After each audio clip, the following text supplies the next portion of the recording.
Donc là on a une pointe tordue là.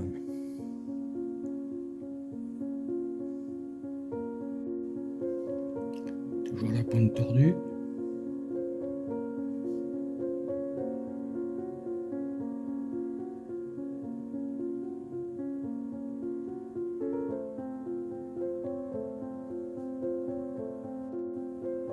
Donc ça c'est une pointe réaffûtée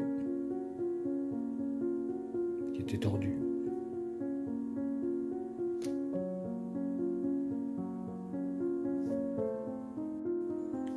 Ici c'est une pointe saine.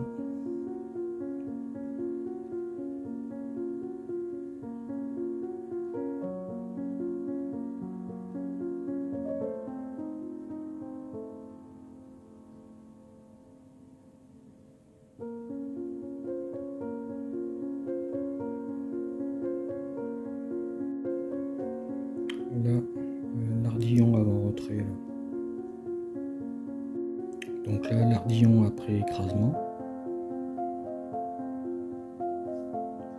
Bon, on voit bien que il reste une petite grosseur quand même. Hein. Donc là, c'est après un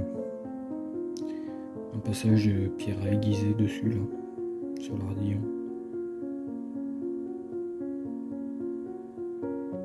Il y a toujours un petit morceau qui est présent. Là. On va essayer d'enlever ça.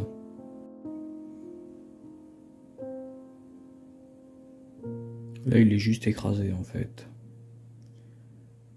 Celui-là, je crois qu'il n'y aura pas besoin de l'affûter. Celui-là non plus. En fait, selon la finition de l'hameçon, il casse pas pareil. Certains qui s'écrasent, et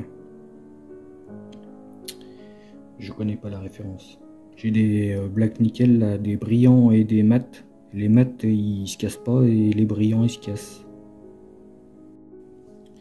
Ici par exemple c'est un mat là et l'ardillon se casse pas en fait. Peut-être c'est le geste qui est pas bon pour l'écrasement. Je vais insister un peu. Bon en fait c'est le geste qui était pas bon. On entend bien en fait, ça claque et puis pouf, ça se remet à sa place. Les pièces taillées.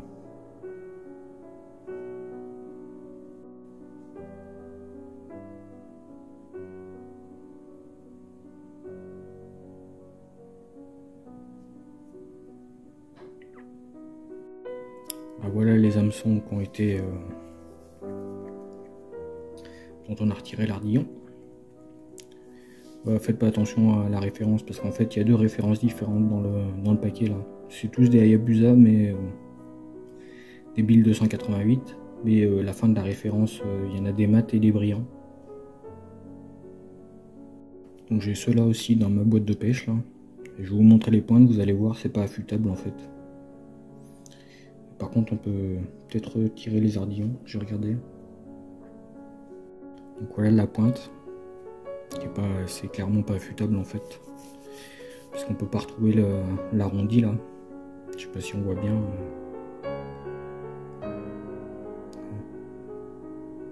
Vous voyez la courbe là, c'est pas droit en fait. Là, avec la lumière on voit mieux. Là. On voit bien que la pointe est pas droite en fait. Pourtant c'est dit pour des pointes droites. Alors voilà l'ardillon retiré. On voit qu'il reste un micro-ardillon en fait. Je vais essayer de passer un coup de pierre pour voir si on peut retirer ça. Bon, en fait c'est pas possible de... Enfin, ça reste possible mais j'y arrive pas, j'ai à faire frotter la pointe en fait. Elle revient vers l'intérieur. En fait elle est droite mais c'est qu'elle suit la courbe là. Tac, comme ça là. Puis voilà. Non, ça rentre à l'intérieur, c'est même pas que ça suit la courbe en fait. Bref. Ça devrait déjà moins déchirer les chairs ainsi. Alors, pour le retrait de l'ardillon, voilà comment je procède.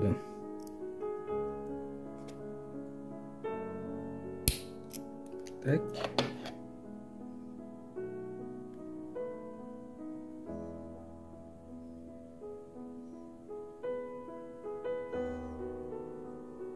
Là, il est juste tordu en fait.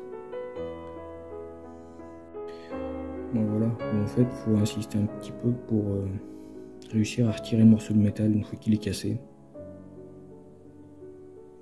Voilà. Bon, il y a ceux-là aussi. Ceux-là, ça fuite pas non plus. Ils ont la pointe, elle est la même que sur les G-Carp en fait. Et par contre, il y a un ardillon. Donc on va essayer de retirer ça pour voir.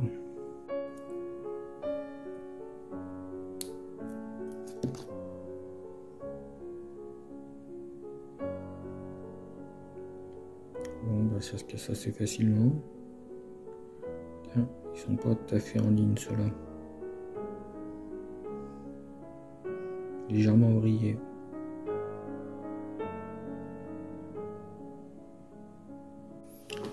Donc voilà les outils pour s'occuper des hameçons. Une pince pliable pour qu'il pèse dans la boîte de pêche. C'est une pierre affûtée au pinel, mais je pense que n'importe laquelle convient. Voilà, voilà. Ils sont comme n'importe quelle personnalité politique, hein. Ils arrivent, ils ont plein d'idéaux, ils ont envie de changer le monde, et puis ils s'aperçoivent qu'ils se feront bien plus de pognon en le détruisant.